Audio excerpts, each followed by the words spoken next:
біздің Қазақстанда түрмеде отырған адамдарға 181 мың теңге айына жұмсалады екен.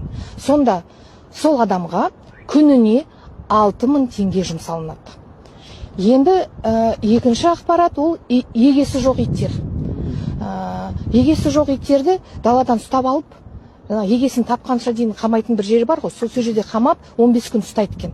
Сол 15 күн ұстау үшін 96 мың теңге жұмсалынады екен. 96 мың санаған кезде бір күніне 6,5 мың теңге. Енді біздің балаларымыз алып жатқан, көп балалы отбасындағы балалар алып жатқан қазіргі көмек 13.800 теңге.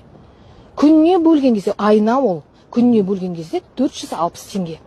Сонда біздің балаларымыз, өсіріп жатқан балаларымыз иттің дәрежесіне, түрмеде отырған адам дәрежесіне жете алмайды.